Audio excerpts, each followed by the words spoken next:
Bien, bonjour à tous. Heureux de vous retrouver donc dans cette masterclass sur le thème de la finance durable, avec comme question de fond une finance du 21e siècle.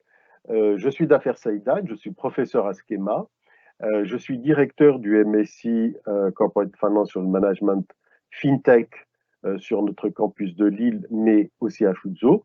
Et peut-être pour compléter cette présentation, je suis docteur en économie de l'université Panthéon-Sorbonne et membre du conseil d'analyse économique auprès du chef du gouvernement tunisien pour la partie, je dirais, contact avec le monde professionnel. On reviendra dessus. Je suis l'auteur d'ouvrages récents, donc sur un certain nombre de thèmes qui vont de la finance durable en passant par la finance islamique, l'industrie bancaire et le dernier ouvrage sur les banques et la finance en Afrique, les acteurs de l'émergence. Juste au passage, s'agissant de l'ouvrage sur la finance durable, je tenais simplement à rappeler que c'est un ouvrage qui a eu le prix Turgot, prix remis par le ministre des Finances en 2012. C'est un ouvrage donc qui va me servir de base pour cette présentation. Euh, Par ailleurs, je voudrais peut-être, avant même de défiler l'ensemble des slides, peut-être vous dire un peu les séquences, les principales séquences par lesquelles nous allons passer pour présenter cette finance durable et surtout répondre à la question, peut-elle être une alternative durant ce 21e siècle? Il y a trois séquences qui me paraissent très importantes. La première, c'est de resituer cette question par rapport aux enjeux de la mondialisation et de la libéralisation financière que nous connaissons depuis pratiquement maintenant plus de 40 ans. Il y a ensuite la question de la finance durable, au fond, comme nouveau modèle, nouveau paradigme. Et ça aussi, c'est une question très, très importante. Donc, on va essayer de voir les caractéristiques de cette, entre guillemets, nouvelle finance. Et bien entendu, je pense qu'on ne peut pas clôturer cette conférence sans parler des initiatives pratiques dans lesquelles le Schema s'est engagé depuis, comme vous avez pu le constater, une dizaine d'années par rapport à cette finance durable. Alors, tout d'abord, s'agissant de la mondialisation, de la libéralisation, ce que j'aimerais d'abord rappeler, c'est que nous sommes face véritablement à de grands changements. Ces changements-là ont démarré déjà il y a à peu près une quarantaine d'années. Euh, Notre monde subit des changements énormes. Bien sûr, la fin de la Deuxième Guerre mondiale, la déréglementation, la libéralisation financière, les privatisations, mais aussi la dollarisation et l'hégémonie qu'exerce le dollar dans notre monde actuel. Mais à côté de ces grands changements, il y en a d'autres qui sont plus récents. C'est les innovations financières, bien entendu, le développement des marchés financiers, mais aussi la digitalisation et les nouvelles technologies. Bien sûr, ce monde a connu aussi des soubresauts très importants. Des soubresauts, des crises financières à répétition depuis 1987, date à laquelle a commencé au fond un peu ce mouvement de déréglementation, mais aussi la crise de 2007 qui nous a, pour ainsi dire, désarçonnés, nous a fait douter même de notre capacité à évoluer de manière sereine dans nos économies. Et aujourd'hui, si je puis dire, le coup de grâce. Le coup de grâce avec cette nouvelle forme de crise, les crises pandémiques, le fameux Covid-19, qui pose un véritable problème sur notre capacité de résilience, de résistance face à des chocs externes qui aujourd'hui sont d'une grandeur mondiale, planétaire. Hein. On a déjà connu une crise planétaire, la crise de 2007, mais celle-ci confirme au fond la naissance d'une nouvelle forme de crise dite systémique, c'est-à-dire qui se diffuse, dès qu'elle démarre à un endroit, elle se diffuse dans le monde entier. crise systémique financière, crise systémique de nature sanitaire. Aujourd'hui, le monde connaît de véritables changements donc de véritables changements et on commence au fond à se demander si il n'y a pas lieu comment dire, de régler ces problèmes en essayant de trouver d'autres solutions, des solutions plus sereines et plus stables. Alors, bien entendu, il faudrait peut-être planter le décor très rapidement et vous dire un peu comment nous avons évolué ces 30-40 dernières années. Nous sommes passés, comme vous pouvez le constater sur ce slide, d'économies au fond qui étaient prises en charge par l'État. Hein, c'est la colonne de gauche par rapport à votre gauche. Des économies prises en charge par l'État où l'État essaye de tout faire, essaye de prendre en charge les petites gens par évidemment des possibilités de subventions. Alors on parle d'économies dominées par des monopoles d'État, avec des prix qui sont administrés, avec des tarifs douaniers, avec des barrières tarifaires douanières également. Bref, on était dans un monde un peu qui vivait aussi en autarcie, avec des frontières, avec la souveraineté nationale, avec des règles hein, qu'on appelle la réglementation financière et économique d'une manière générale, et puis des mécanismes qui étaient mis en place par l'État, encore une fois, pour fixer les choses, fixer les prix, hein, fixer les taux d'intérêt, fixer les taux de change. Cette économie où l'État dominé est une économie du passé, au fond. Pourquoi? Parce qu'il y a eu des forces très très importantes qui se sont manifestées, qui se sont déployées à partir des années 80. Ces forces ont été portées par ce qu'on appelle le consensus de Washington, c'est-à-dire par des instances qui émanent de la capitale américaine, Washington, dont le siège se trouve à Washington, c'est-à-dire le Fonds monétaire international, la Banque mondiale, mais aussi l'OMC, dont le siège n'est pas à Washington, mais l'Organisation mondiale du commerce également a joué un rôle. Toutes ces instances ont joué un rôle dans la déréglementation, dans l'ouverture du monde. C'est un choix idéologique, c'est un choix qui a été fait de manière très très claire, qui a été confirmé par la suite, et ce choix, bien entendu, a eu des conséquences très très importantes que nous vivons, que nous sommes en train de vivre. Et bien entendu, ceci a donné naissance à la colonne de droite, c'est-à-dire le marché avec une concurrence presque pure et parfaite, avec des prix faibles, avec une économie mondialisée où les tarifs douaniers volent en éclats, les barrières non tarifaires également, euh, une économie dans laquelle domine la déréglementation. Hein, quand on dit déréglementation, c'est aussi privatisation des entreprises. Et bien entendu, lorsqu'on déréglemente, on laisse le marché fonctionner librement, c'est aussi la volatilité. La volatilité des prix, des taux d'intérêt, des taux de change, qui peut se présenter comme étant une opportunité pour ceux qui veulent spéculer, évidemment, pour le trading et pour les marchés financiers. La dernière caractéristique de ce nouveau monde hein, déréglementé, c'est la mondialisation, l'intégration régionale et comment dire, la disparition des frontières physiques et bien entendu la notion de souveraineté qui a été quand même relativement affectée par ce nouveau système. Donc, vous pouvez constater déjà que nous partons d'une situation avec de grands changements. Ces grands changements, bien entendu, vous avez compris, ne sont pas neutres par rapport à l'évolution de nos systèmes financiers et par rapport à la finance, et c'est le point auquel on arrivera tout à l'heure. Alors, juste pour vous décrire ces évolutions très importantes, je voudrais vous rappeler quand même d'où nous sommes partis. Nous sommes partis d'un monde un monde qui avait des certitudes. Ce monde est né pendant la révolution industrielle.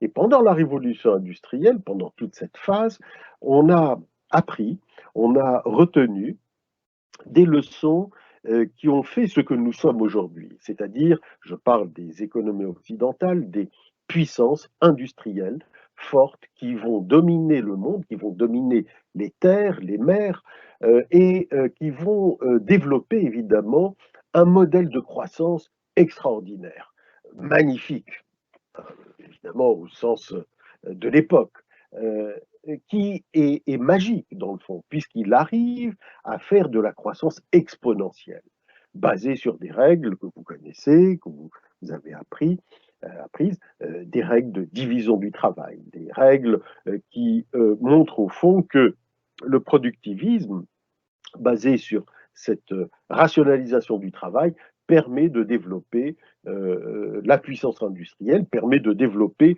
de la valeur et de créer de la valeur pour les actionnaires. Alors, cette première phase, évidemment, c'est une phase qui a permis le développement aussi d'une nouvelle pensée économique basée sur la maximisation du profit, sur évidemment le développement de la finance. Est arrivé un premier choc, le choc des années 70, hein, le choc pétrolier bien entendu, avec la crise des années 70. Et là, on s'est aperçu d'une chose, c'est que ce modèle industriel, économique, qui était basé sur l'hypothèse de l'infinité, au fond, des ressources, eh ben, il est confronté à une nouvelle réalité, c'est que nos économies sont basées sur des ressources naturelles qui sont finies, des ressources non renouvelables. Euh, cette découverte, si je puis dire, a suscité un divorce entre l'économique d'un côté et le vivant. Et le vivant. L'économique ne tenant pas compte des réalités du vivant, ce qui fait que, évidemment, euh, on est rentré dans une logique court-termiste qui ne cherche pas du tout à envisager, au fond, la prise en compte de l'environnement dans lequel nous vivons, et nous sommes cloîtrés dans un raisonnement individualiste, égoïste, évidemment, par rapport à ces données-là. Donc, aucune leçon n'a été tirée déjà de cette crise des années 70. Est arrivée la crise donc de 2007, où on s'est aperçu qu'il y avait un autre excès que nous étions en train de développer. Cet excès, c'est la financiarisation. La financiarisation, c'est-à-dire au fond, si on devait la définir de manière simple, c'est la finance qui devient au service le travail et l'homme au service de la finance, et non pas le contraire, c'est-à-dire la finance au service du développement industriel. L'homme est devenu au fond l'esclave de la finance. Le trading, le développement de cette finance de manière surdimensionnée, hein, la suprématie de la finance par rapport à l'économie réelle, nous conduit à un deuxième divorce, un divorce entre, d'une part, cette finance et l'industrie. Et bien entendu, à côté de cela, il y a d'autres questions qui se sont posées pendant la crise de 2007, en particulier la question de la confiance et de la croyance dans nos démocraties, qui évidemment pose un véritable problème. Alors, se pose donc ici la question de savoir jusqu'où peut aller hein, cette approche égoïste, si je puis dire, individualiste et court-termiste. Se pose donc par conséquent une autre réflexion, celle du développement durable et humain, le développement durable et humain qui est au fond la seule alternative face à ces excès, le développement durable et humain qui pose la question de la nécessité de changer de mode de pensée, le mindset, le logiciel. Euh, Accepter l'idée que le monde doit être vu à long terme, accepter le fait de développer un altruisme intergénérationnel, accepter le fait de ne plus conjuguer la valeur au singulier, mais la valeur au sens financier, mais la valeur au pluriel, c'est-à-dire l'éthique, les valeurs humaines d'une manière générale. Donc ce changement de mindset pose aujourd'hui le problème. Et au fond, si on ne change pas justement cette vision, notre idée, notre hypothèse de travail consiste à dire eh ben, ça sera la fin de ce monde, la fin de ce monde basé sur l'excès, sur le court-termisme et l'individualisme. Il faut absolument, aujourd'hui, distiller dans notre mode de pensée de l'altruisme intergénérationnel, sinon, le monde va s'arrêter.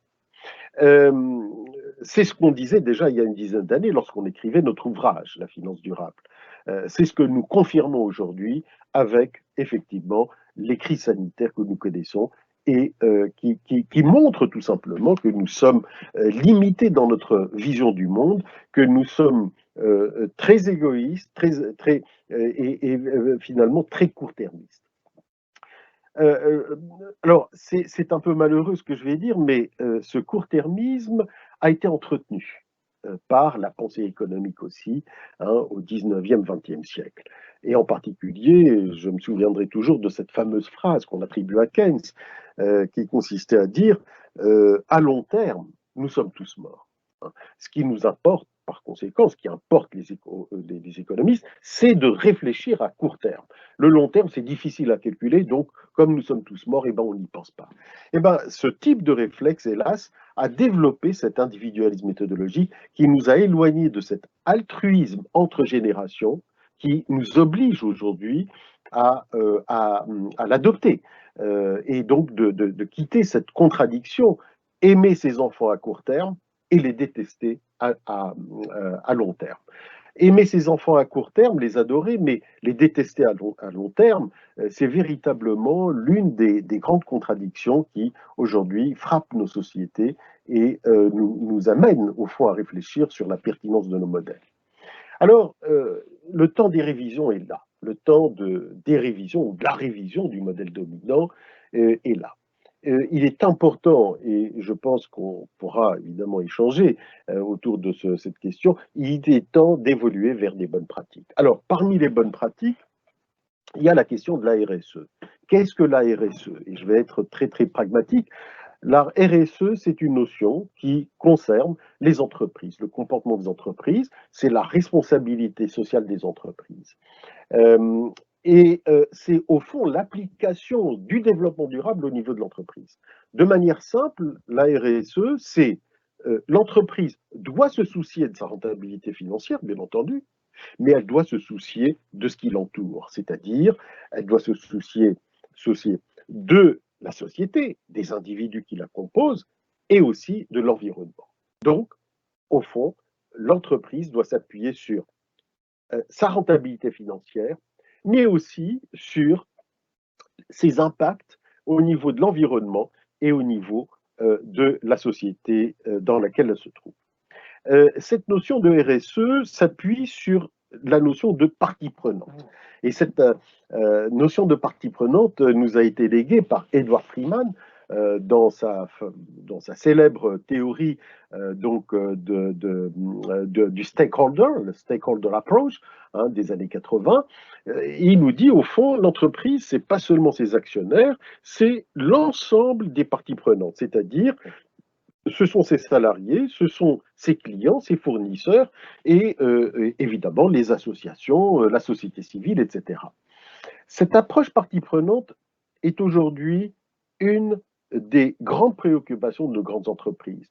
Les grandes entreprises cotées, en France et ailleurs dans le monde, commencent à se soucier de cela, commencent à produire des rapports dits RSE, hein, mais on peut se demander si ces rapports RSE sont véritablement des rapports, on va dire, sincères, et si ce n'est pas seulement du greenwashing, hein, simplement de la communication. Bien, alors, la question des parties prenantes, comme vous pouvez le constater sur ce slide, est très claire. Avant l'entreprise, se conjuguait, si je puis dire, au singulier. Il y avait la firme, hein, le management, si vous voulez, et puis les actionnaires. Et puis, en dehors de cette relation, rien. Ce que nous proposons, évidemment, à travers cette approche RSE, cette approche qui est le premier pilier de cette finance durable, c'est d'élargir la vision de l'entreprise. L'entreprise n'est pas simplement faite de ses actionnaires et de ses managers, elle est faite aussi de toutes les autres parties prenantes, c'est-à-dire de tous ceux qui sont sensibles, hein, tous ceux qui sont sensibles et qui se préoccupent au fond du bien-être de l'entreprise. Deuxième pilier du développement durable et de la finance durable, c'est ce qu'on appelle l'ISR. Alors l'ISR, c'est quoi? C'est l'investissement socialement responsable. Et cet investissement socialement responsable est basé sur une longue histoire. Cette histoire commence avec probablement saint Thomas d'Aquin, puisqu'on parle de la finance religieuse. Dans le fond, et sans compliquer les choses, de quoi s'agit-il? Il s'agit en fait d'un investissement qui va couvrir l'ensemble des aspects qui concernent une société. Bien sûr, les critères sociaux, environnementaux, les critères liés à la gouvernance. Bref, lorsqu'on investit, on n'investit pas seulement pour faire de l'argent. On investit aussi pour respecter et permettre le développement de l'environnement, pour respecter et permettre le développement de l'homme dans la société. Bref, l'investissement socialement responsable, c'est aussi une démarche qui est très très importante aujourd'hui. Il y a des fonds ISR qui se développent partout dans le monde. Alors se pose la question de leur rentabilité. Vous voyez, à chaque aspect, il y a un petit en quelque sorte, faiblesse qu'on doit corriger.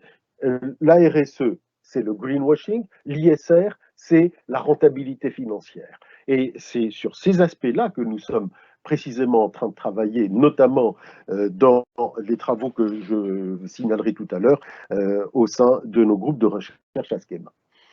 Alors, la question qui se pose maintenant, une fois qu'on a introduit au fond un peu ces grands changements, ces grands enjeux autour évidemment de la RSE et de l'ISR, se pose la question de la finance durable. Est-ce une finance de sortie de crise? Ce qu'on peut dire tout d'abord, c'est que cette approche, elle peut surprendre. On a d'un côté la finance, comme on vient de le dire, en principe, c'est une vision court-termiste et durable, qui est une vision presque, j'allais dire, honorable, de long terme, hein, qui s'intéresse à l'humanité.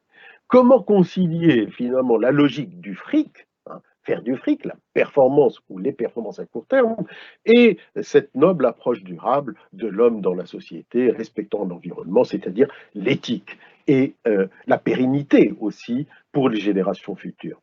Donc il y a un véritable dilemme. Alors ce qu'on peut dire, c'est que ce problème, on va essayer de le résoudre déjà en le posant clairement.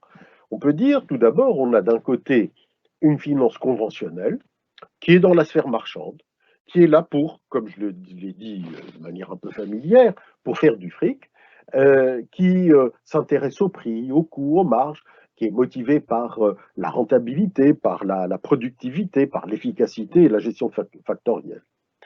Ça, c'est ce qu'on appelle les projets conventionnels.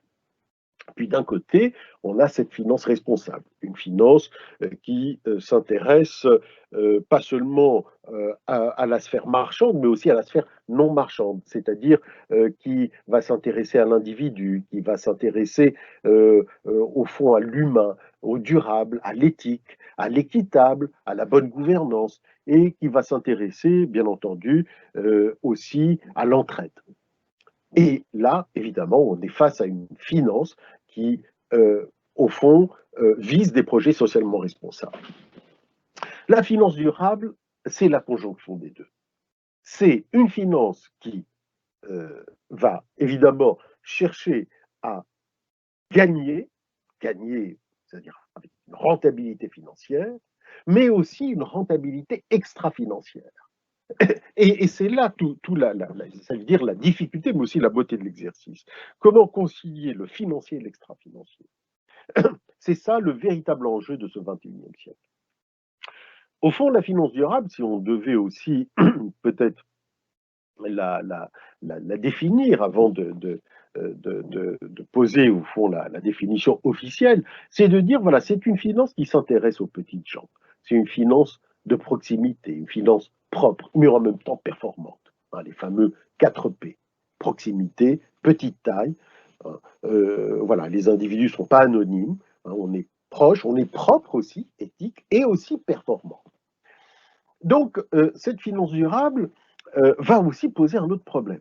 C'est comment passer un produit intérieur brut plus propre. Hein. Comment passer un produit intérieur brut plus propre. Dans le fond, le PIB que l'on connaît jusqu'à aujourd'hui, c'est quoi? Produit intérieur brut. Eh ben, c'est un indicateur de production qui est basé uniquement sur des aspects marchands et monétaires.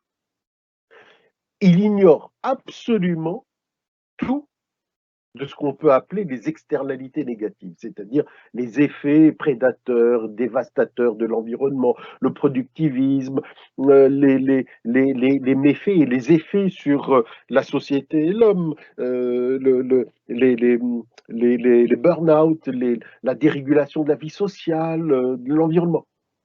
Le PIB, voilà, on est fier, on a réalisé, je ne sais pas, mettons, on va dire 2000 milliards d'euros de PIB.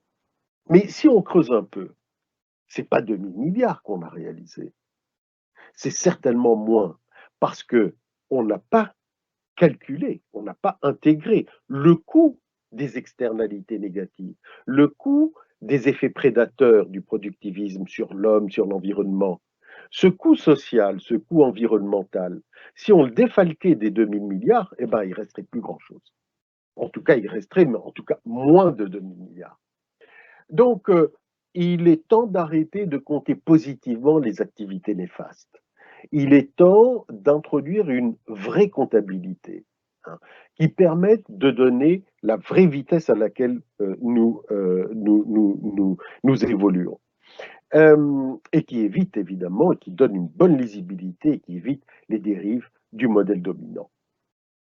À cet effet, je peux vous rappeler que la commission Stiglitz a été mise en place, donc du nom du célèbre prix Nobel, Joseph Stiglitz, a été mise en place en 2008 à l'initiative du président Sarkozy, et cette commission avait pour but de mesurer la vraie performance économique, c'est-à-dire justement de mettre en place des indicateurs comptables qui permettent de corriger au fond, la manière dont on calcule aujourd'hui le PIB, qui est une façon évidemment caduque. Au XXIe siècle, on continue à calculer la richesse d'un pays avec des critères du XVIIIe, XIXe siècle. Il est temps de non pas casser ces indicateurs, mais de les faire évoluer. Et donc, il est très important d'élaborer de nouveaux indicateurs de la valeur. À cet effet, beaucoup de têtes bien pensantes, dont le président de la Financial Services Authority, par exemple, M. Adair Turner, disait déjà en 2010, donc après la fameuse crise financière, la grande crise financière, il s'interrogeait sur l'utilité sociale de la finance et de la banque et de la capacité qu'ont les banques à améliorer le bien-être. L'utilité sociale, c'est quand même incroyable hein, de parler d'utilité sociale des banques. La finance durable a donc toutes ses chances aujourd'hui de prospérer, de se développer dans un contexte de crise qui invite à un changement véritablement de paradigme. Et voilà donc, si vous voulez, le fond du problème, c'est comment changer de paradigme. Alors la finance durable, qu'est-ce qu'elle va essayer de faire? En fait, elle va essayer de combattre 7 péchés capitaux. Les 7 péchés capitaux de la finance conventionnelle mondiale.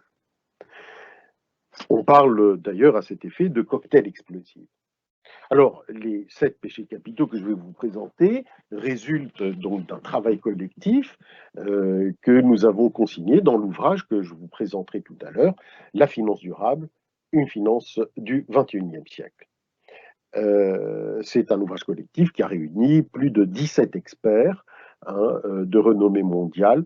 Et donc, nous avons essayé de mettre en place, de réfléchir, de mettre en place les pourtours de cette finance durable.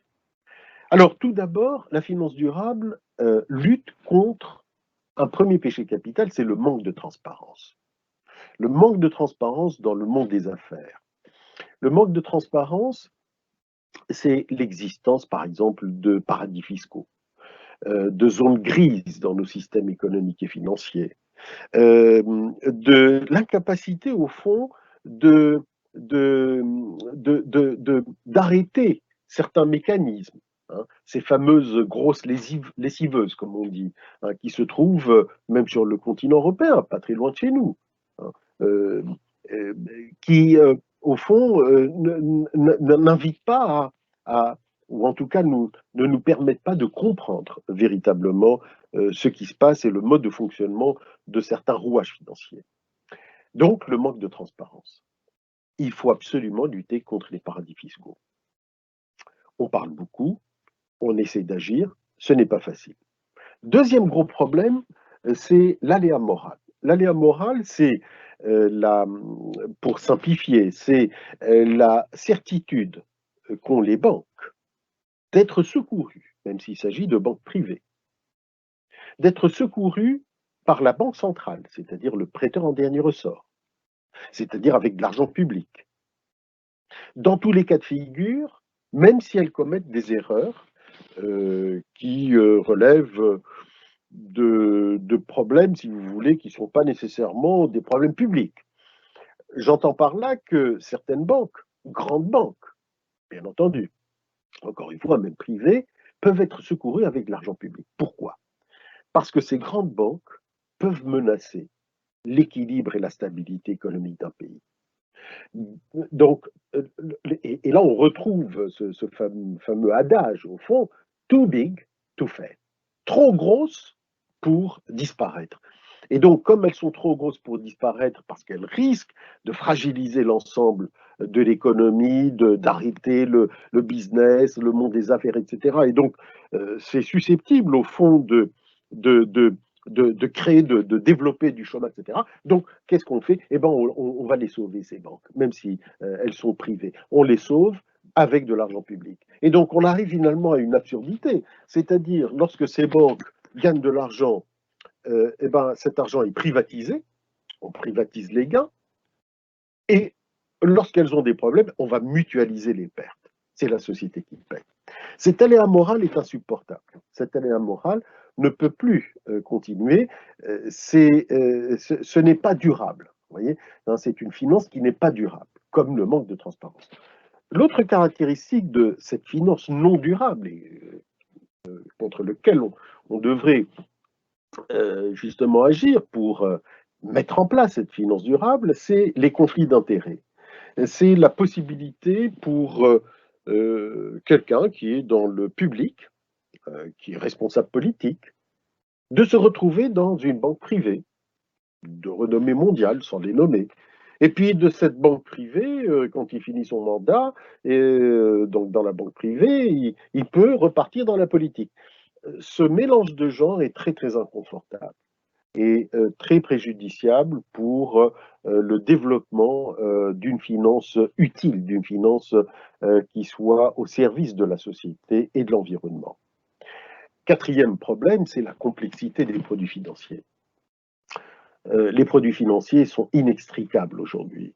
Pour comprendre les notices, comment fonctionne un produit financier, il faut vraiment être un super spécialiste. Et c'est là où on s'interroge. Comment, lorsque, je ne sais pas, on va acheter une machine électrique, enfin, ou une voiture, n'importe quoi, enfin, on a toujours une notice avec des petits schémas qui nous permettent de comprendre, même pour le commun des mortels, le non-spécialiste. Pourquoi pour la finance, si on n'est pas super spécialiste, on ne comprend rien? Pourquoi cette absence d'accès, si je puis dire, de pédagogie, alors que ces produits peuvent être hautement toxiques et hautement dangereux? Voyez, donc, il y a un véritable problème là aussi. Évidemment, le cinquième problème, c'est l'approche de court terme que j'ai signalée tout à l'heure, hein, et le fait de se concentrer uniquement sur cette dimension, d'éluder le long terme, puisque à long terme, nous sommes tous morts, comme le disait Keynes. L'absence de tangibilité, qui est un sixième problème. La finance est au service de choses un peu floues, parfois. On ne sait pas très bien, on n'arrive pas à tracer les flux financiers, on ne sait pas où va l'argent, d'où il vient. Et donc, ça rejoint le manque de transparence du point numéro un. Mais l'absence de tangibilité est quand même un problème très, très important parce qu'on ne sait pas si ça va être utile. On ne sait pas on est dans des choses, dans de la spéculation. Enfin, c'est l'excès. L'excès qui caractérise nos sociétés. L'excès qui s'appuie sur le principe du no limit, hein, des bonus à l'infini, des return on equity à l'infini, des revenus à l'infini. Tout ceci, aujourd'hui, est véritablement non sustainable. Non sustainable, donc qui ne peut pas être durable. À ce propos, d'ailleurs, la traduction de finance durable, moi je trouve l'expression en anglais beaucoup plus significative, beaucoup plus parlante. On parle de sustainable finance, de finance acceptable, supportable, hein, en même temps qu'il y a le temps, la durabilité. Alors, la finance durable, au fond, c'est quoi? On peut résumer ça à travers donc, ce petit schéma. Bah, c'est d'abord la finance conventionnelle. On ne va pas la rejeter, on va continuer. On ne va pas faire de révolution. C'est la finance conventionnelle. Mais avec on va en quelque sorte plugger quelque chose. C'est la durabilité. Et c'est ça qu'on va plugger dans nos travaux de recherche, comme je vous l'expliquerai tout à l'heure. On va plugger la durabilité, c'est-à-dire de nouveaux comportements basés sur moins de démesures, proches des individus, plus tangibles, plus responsables. La banque durable, par conséquent, c'est quoi? Bah, c'est un intermédiaire classique, hein, rentabilité-risque, bien entendu, mais pareil, on va veiller à la sécurité et à la stabilité du système financier, on va veiller à la satisfaction des différentes parties prenantes, important, et on va essayer aussi de développer des projets qui soient utiles à l'économie, mais aussi à l'humanité. Voilà donc en substance comment on peut définir cette finance durable qui s'appuie sur une notion, rappelons-le, très très importante, c'est la notion de partie prenante.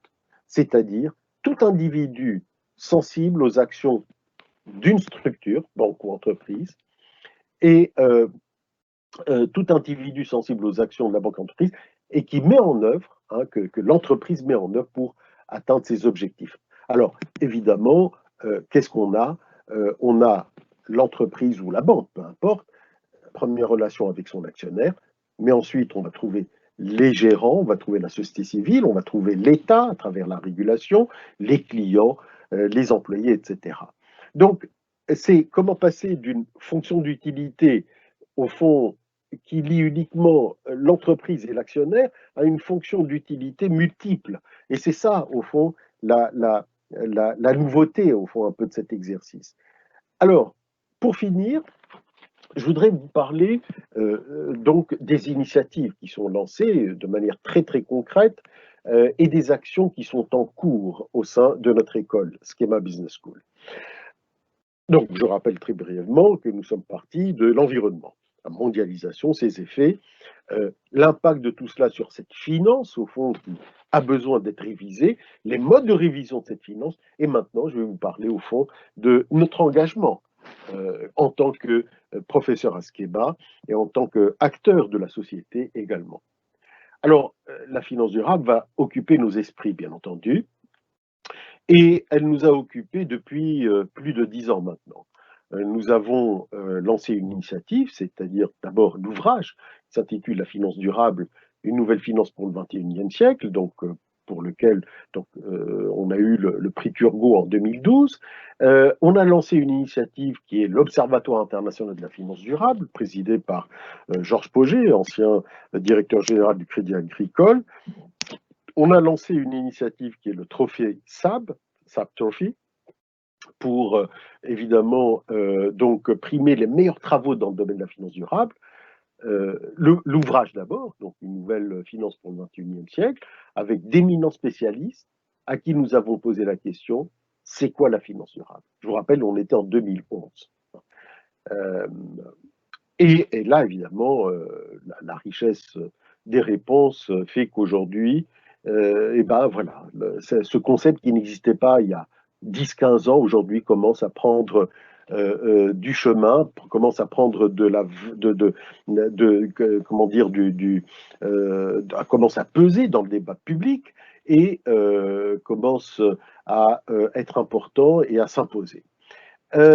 D'autres initiatives que nous avons lancées, très très importantes, et qui sont récentes, puisque ça date de ces mois-ci, c'est le lancement d'un groupe de travail avec BPI France, en particulier avec, pour ne pas le nommer, Philippe Canter, directeur RSE de BPI France, mais aussi des directeurs développement durable de Banque Française pour la mise en place de nouveaux indicateurs, l'indicateur de la finance durable, et aussi pour lancer une initiative, et je peux vous en donner un peu la primeur, hein, c'est un projet qui est dans nos cartons, mais je pense, voilà, c'est le lancement d'un nouveau programme, de MSI, hein, de Sustainable Finance and Digitalization, probablement pour la rentrée 2021. Bien entendu, à côté de cela, nous avons des thèses de doctorat qui sont soutenues et d'autres en cours, hein, sur le thème de la finance durable et des publications auxquelles vous pouvez vous référer en tapant sur Google. Voilà, donc c'est un engagement véritablement, au-delà, c'est une passion bien entendu, que nous souhaitons faire partager à nos élèves et au fond sortir un peu de cette espèce d'autisme qui caractérise la finance et qui caractérise en tout cas l'ancienne finance et qui a besoin aujourd'hui, hein, de l'avis de tout le monde, hein, et lors notamment de la dernière réunion de cette semaine, de la semaine dernière, pardon, avec le groupe de travail sur Sustainable Finance and Digitalization, nous avons renouvelé le constat et nous sommes sûrs aujourd'hui de la nécessité de cette ouverture que nous souhaitons offrir à nos élèves au sein de nos programmes à Schema Business School. Voilà en tout cas ce que je voulais vous dire. Évidemment, le thème est passionnant, le thème est véritablement envoûtant. Je serai ravi en tout cas de poursuivre cet échange avec vous et en vous souhaitant évidemment la bienvenue au sein de la famille Schema. Alors, on va passer peut-être aux questions qui sont posées. Sommes-nous suffisamment, parmi les questions posées, celle-ci, sommes-nous suffisamment armés aujourd'hui pour basculer vers une finance 100% durable? Le capitalisme, les risques de greenwashing, le manque d'harmonisation internationale ne sont-ils pas des freins? Alors, cette question, elle est remarquable. Cette question, elle est remarquable. Il y a deux façons de faire, si vous voulez, moi que j'ai pu retenir, en tout cas, au-delà de la finance durable, dans mes fonctions de conseiller, notamment au sein d'organismes internationaux, Nations Unies et autres, j'ai pu remarquer une chose, il y a deux démarches.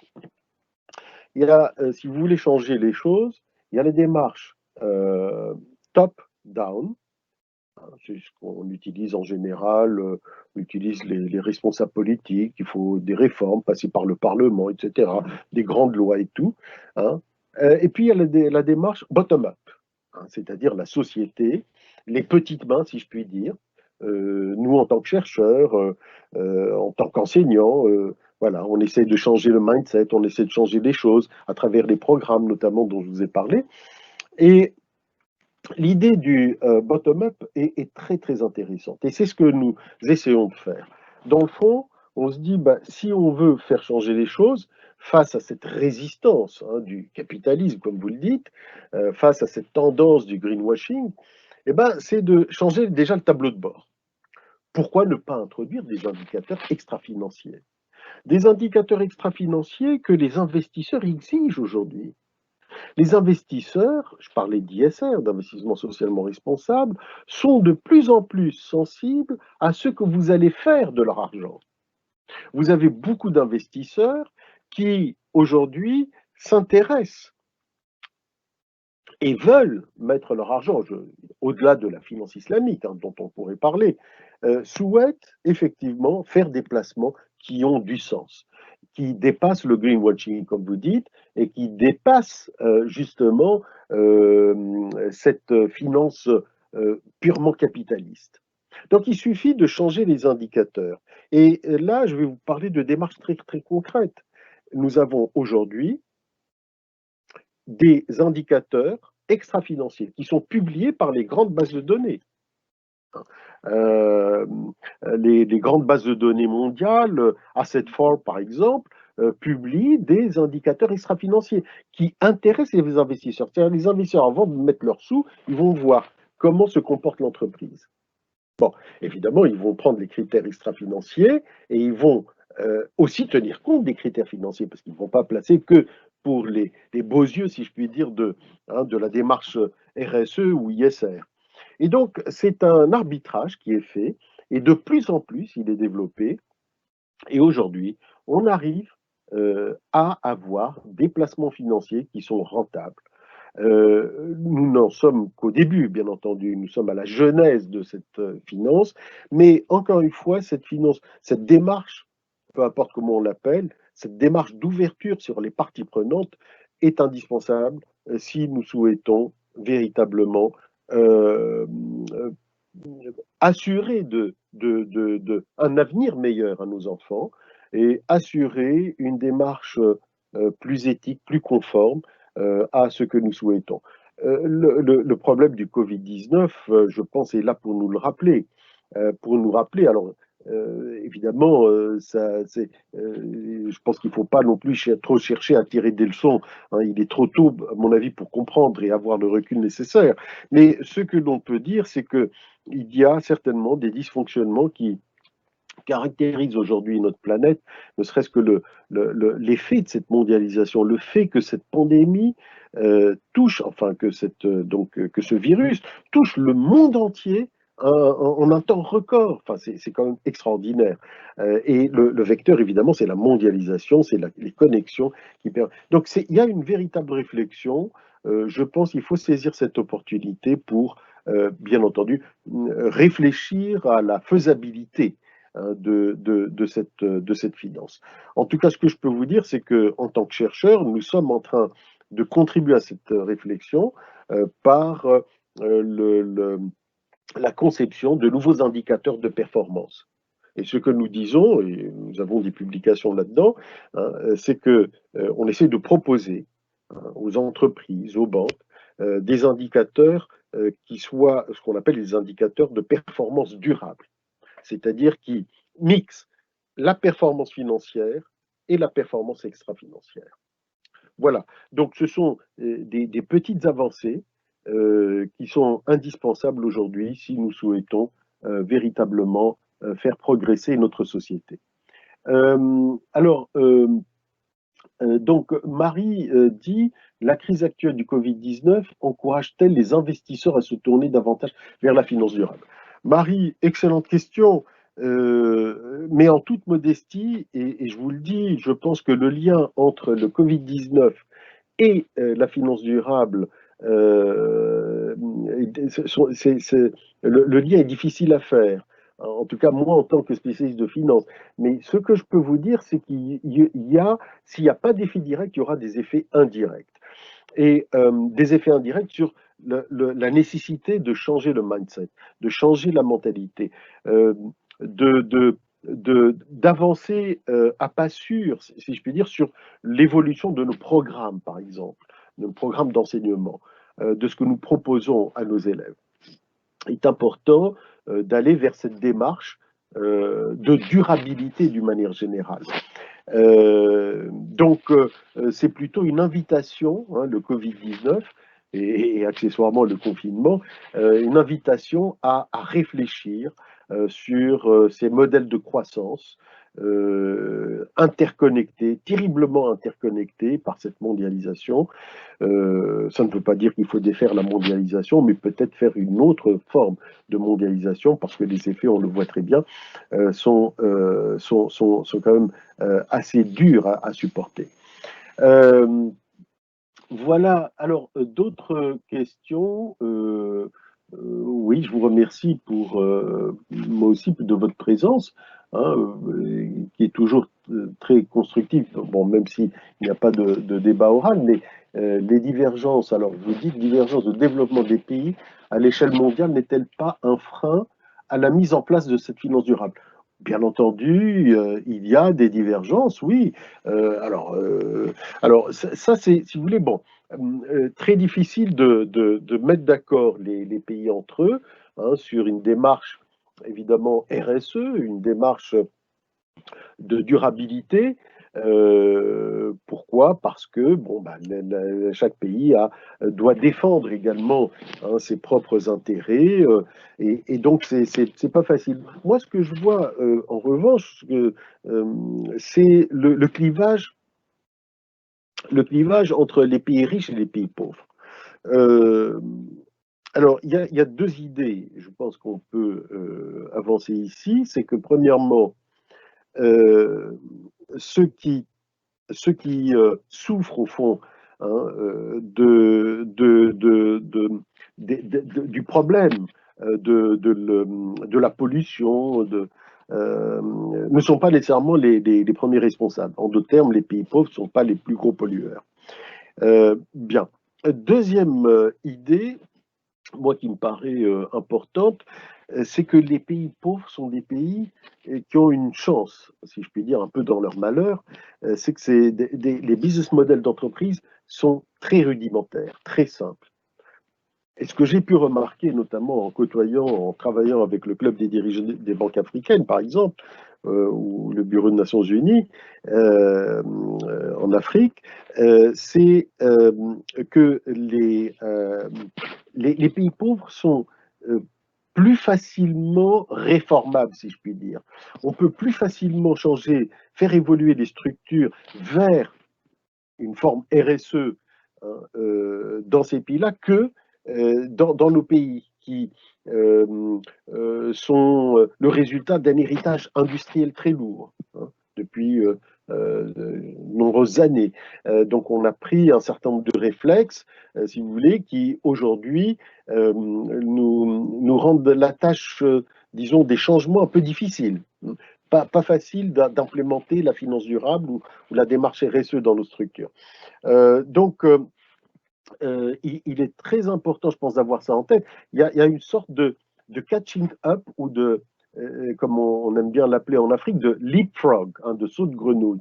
Euh, euh, et ce saut de grenouille fait que en Afrique, par exemple, on a beaucoup progressé sur cette problématique de la RSE, notamment grâce à la digitalisation, hein, qui facilite grandement la tâche. Et c'est d'ailleurs ce qui m'amène à simplement vous dire que le lien entre la finance durable et le digital, le lien est un lien très très très étroit. Si on veut implémenter, si vous voulez, la finance durable, il faut une forme de traçabilité, il faut que l'outil digital soit également au rendez-vous.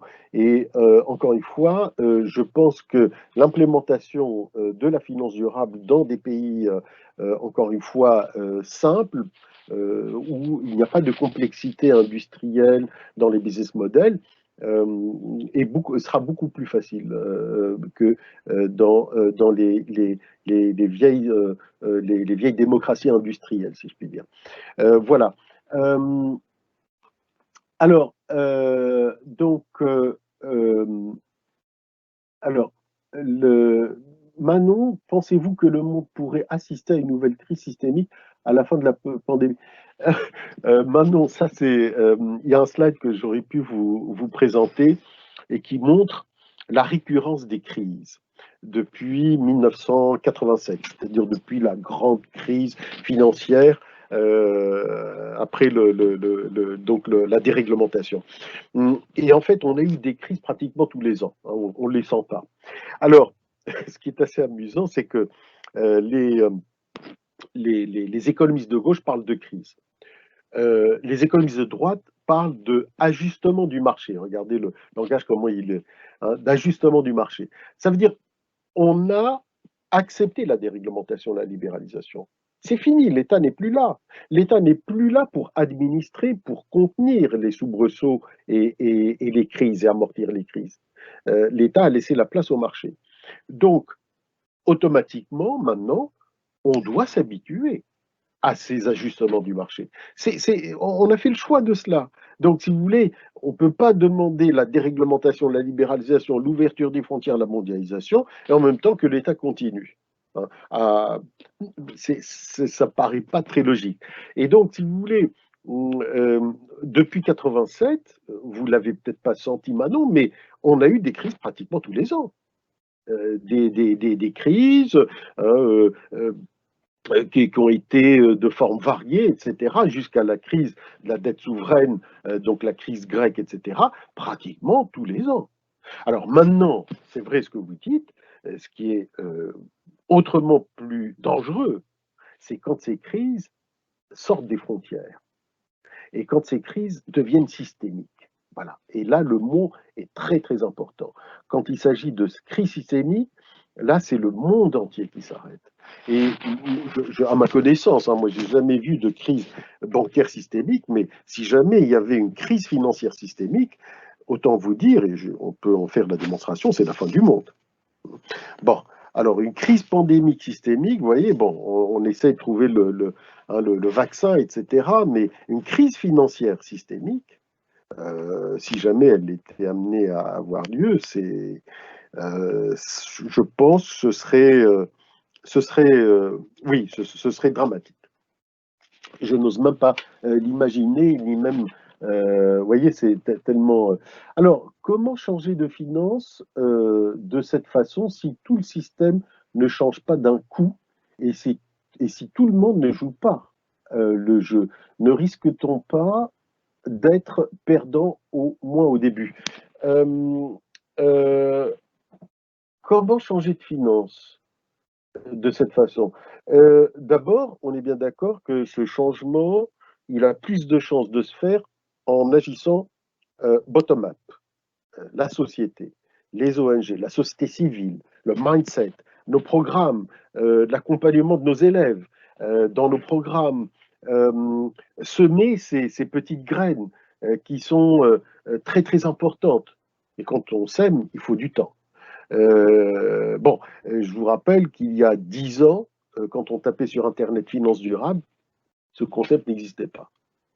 Sustainable finance, ça va. Il y avait des petites bribes de choses. Aujourd'hui, nous sommes, vous voyez, en train de parler de cette finance. Nous sommes en train de monter des programmes. Nous sommes en train de proposer à la puissance publique, aux décideurs, aux managers des banques, des entreprises, des outils. Ça veut dire que en 10 ans, on a déjà pas mal progressé. Alors, c'est pas sûr que j'aurai suffisamment le temps, personnellement, de voir l'aboutissement de cette réflexion, parce que c'est l'échelle temps sur ce type de thème est très longue, hein, l'échelle est très très longue, mais je pense il faut y aller, il faut avancer, et évidemment, il faut y croire. Et là, c'est un engagement sociétal, personnel aussi, que j'ai beaucoup plaisir à partager avec mes élèves, niveau doctorat ou même niveau licence, hein, parce que ce sujet est très très ouvert. Il n'y a pas de prérequis pour cela. Voilà. Ali, pensez-vous qu'accorder plus d'avantages aux investissements ISR-ESG pourrait encourager les entreprises à adopter une approche durable? Ali, moi je pense que l'appétit va venir en mangeant. En d'autres termes, si les consommateurs, eux, exigent, les clients exigent, et c'est le cas de plus en plus. Vous êtes plus bio, Ali, que vos parents. Mes enfants, vos enfants seront, etc., beaucoup plus sensibles à cela. Donc, on veut consommer de la finance bio, comme on consomme des produits, voilà. Et donc, ça va venir, et donc c'est le consommateur, hein, n'oublions pas, bottom-up, hein, bottom-up. Et les consommateurs vont exiger ces petits changements petit à petit. Les choses sont en train d'évoluer. Je vous assure que les discussions que j'ai avec les directeurs RSE, il y a 5 ans, 6 ans et aujourd'hui, rien à voir. rien à voir. C'est des gens qui y croient de plus en plus. Avant, les directeurs RSE, excusez l'expression, occupaient des strapontins dans les conseils. Aujourd'hui, les directeurs RSE ont leur vision du monde, ont des stratégies à mettre en place de manière opérationnelle, des outils à proposer. Donc, donc je pense que les choses vont se faire petit à petit. Il faut du temps et il faut y croire. Euh, alors Diane, je vous remercie et je vous remercie également de votre présence. J'aurais aimé connaître votre point de vue quant à la position de l'Asie vis-à-vis de la finance durable, notamment la Chine. Formidable. Euh, Écoutez, je vais vous dire une chose. Un jour, je discutais avec Michel Aglietta, qui est un des co-auteurs de renommée mondiale, Michel Aglietta, professeur à Nanterre. Donc avant même d'écrire l'ouvrage avec Michel Aglietta, Aglietta me dit le développement durable et le modèle de développement durable va venir de la Chine. À l'époque, c'est-à-dire qu'il y a une dizaine d'années, je dis attends, mais c'est pas possible. On a besoin d'une explication de texte ici. Ah ben, il me dit, c'est très simple. Ils ont de l'argent, ils sont conscients du problème donc de pollution auquel ils sont confrontés, et ils ont la capacité technique et en termes d'innovation de faire changer les choses. Et donc ça va faire 10 ans maintenant que la Chine investit considérablement dans le développement d'un modèle de développement durable. Et ce modèle, il est en train de se développer. Alors, parler de finances durables pour la Chine, c'est une autre paire de manches. Et là, pour ces pays-là et pour le Moyen-Orient d'une manière générale, moi je pense que ce n'est pas la finance. Voilà. Dans la finance durable, il y a une petite famille, hein, notamment pour les pays du Golfe. Hein, il y a une petite famille qui s'appelle la finance islamique.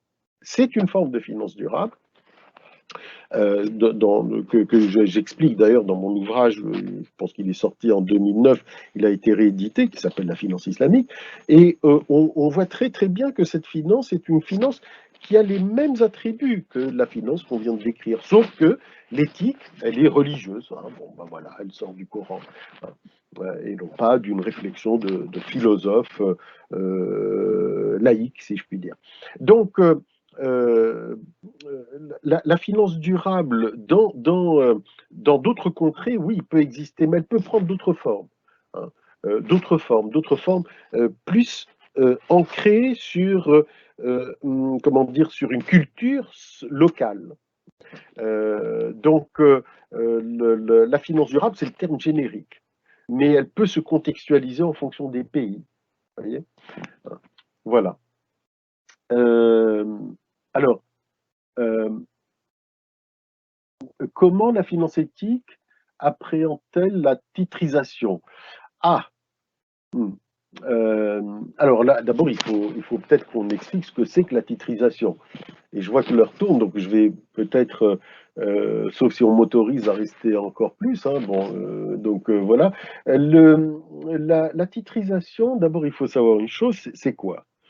Vous savez, je vais vous dire, ce que je dis à mes élèves en finance, à l'école en particulier, je leur dis, la finance est ce que vous en faites vous-même. C'est-à-dire, elle n'est pas mauvaise ou bonne, la finance. La finance, en principe, elle est bonne. Elle est là pour servir l'économie, l'entreprise. Mais parfois, elle est détournée.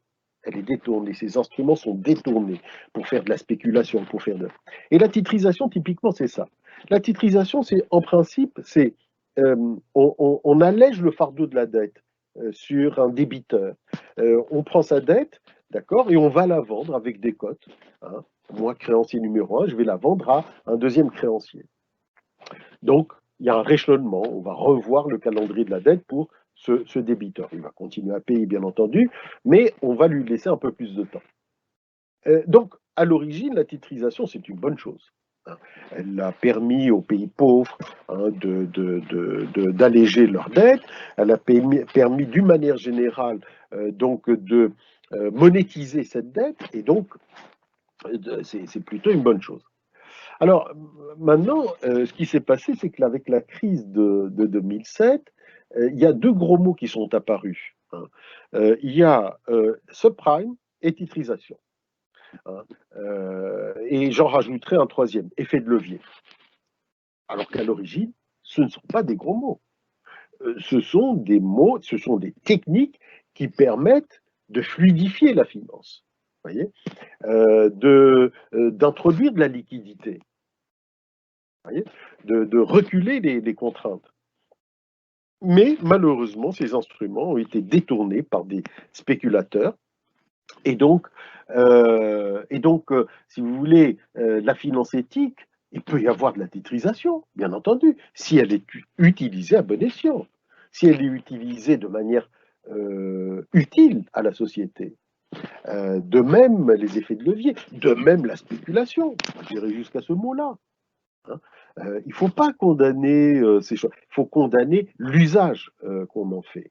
Voyez, ça c'est très très important. Vraiment, voilà. Alors, comment pouvez-vous expliquer qu'à la fin de la crise 29, il y a eu un changement de paradigme, oui, après la crise. Alors, euh, donc, il y a eu un changement de paradigme après la crise 70 aussi, au sens de Michel Aglietta. Ce sont des crises de la régulation alors qu'à la suite de la crise de 2007-2008, il n'y a pas vraiment eu de crise de la régulation. Oui, bon, alors, c'est vrai que, regardez, prenez le cas du Covid-19. Tout le monde est en train de dire,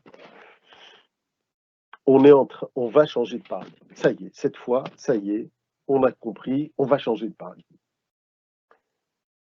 Hum, Personnellement, je suis sceptique. Je suis sceptique parce que, comme vous l'avez très bien dit, 29, les années 70, la crise 2007. À chaque fois, on s'est promis, on s'est dit, cette fois, c'est la dernière fois. Ça y est, on va changer. L'avant-dernière fois, c'est-à-dire avant le Covid, c'est-à-dire la crise 2007, moi, je suis ahuri. J'ai été ahuri. C'est-à-dire, après la crise 2007, on s'est dit, ça y est, bon, vrai changement là, rien. Les banques d'investissement continuent leur même travail.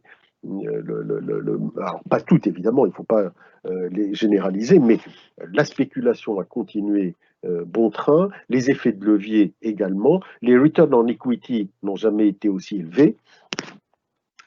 Euh, on a compris qu'il n'y avait rien changé, absolument rien changé. J'ai suivi à la lettre, hein, je veux dire, le montant, donc, si vous voulez, des lignes de métier dans les bilans, je veux dire, avant 2007, après 2007, rien n'a changé. Au contraire, il y a eu un phénomène d'excès, hein, en matière notamment de spéculation. Alors, certains disent, tant qu'il y a de la musique, on danse. Peut-être. En tout cas, moi, ce que je peux dire, c'est que la société, nos sociétés, sont caractérisées, ce que j'ai appris, hein, j'espère me tromper, sont caractérisées par l'amnésie. L'amnésie frappe la mémoire de nos sociétés et à chaque fois qu'il y a un phénomène, on se dit, voilà, cette fois, c'est la dernière fois. On va réguler les choses, etc. Et voilà, on va revenir sur le droit chemin. Euh, alors, j'ai des doutes. J'ai des doutes sur la capacité de la société de s'auto-réguler, en tout cas de revenir sur des valeurs fondamentales, ou en tout cas comment dire, euh, à ne pas être amnésique. Alors, bien sûr, il ne s'agit pas d'être pessimiste, hein, ici. Il s'agit simplement de se dire, bah, c'est dans la nature humaine. Bon, ben voilà, il y a un phénomène dans un contexte bien défini qui est celui de la libéralisation, ajustement des marchés, et on repart. Voilà. Alors maintenant, il faut placer des garde-fous dans ce système avec des indicateurs qui nous invitent à avoir une vision, une réflexion et une stratégie de long terme et pas rester seulement dans le court terme. Voilà. Le sujet, votre question en tout cas, n'est pas facile, hein, et je vous remercie en tout cas de la poser. Elle mérite une plus grande réflexion encore. Voilà, je vois que nous sommes arrivés. Ah oui, la finance pourra, Tristan, pourra-t-elle allier intelligence artificielle et finances durables, ou est-ce que le développement des algorithmes dans ce domaine constitue un frein? Pas du tout, pas du tout, pas du tout, Tristan. Les algorithmes d'intelligence artificielle, la digitalisation, la data d'une manière générale, va nous faciliter la tâche en matière de traçabilité, en matière de calcul, hein, en matière des définitions de stratégie, de profil, et donc permettra d'implémenter cette finance durable de manière beaucoup plus facile. Et ce qui explique d'ailleurs l'initiative que nous avons prise de lancer ce nouveau MSI en 2021 qui s'intitule Digital Finance and, pardon, Sustainable Finance and Digitalization. Sustainable Finance and Digitalization, pour justement montrer l'adéquation entre l'intelligence artificielle, bien sûr, le jeu aussi qui est développé par les algorithmes dans l'implémentation de cette finance. On parle de tools, hein, d'ailleurs, donc d'instruments, d'outils techniques, et ces outils techniques nous aideront considérablement à la mise en place, hein, de cette finance. Voilà, donc je vois que voilà, on est à la fin donc de notre masterclass. Un grand merci et merci de votre présence. Merci de vos questions. J'espère que ce partage a été d'une part efficace et fructueux pour tous. Et j'espère vous voir sur nos différents campus incessamment. Voilà, je vous souhaite une bonne fin de journée.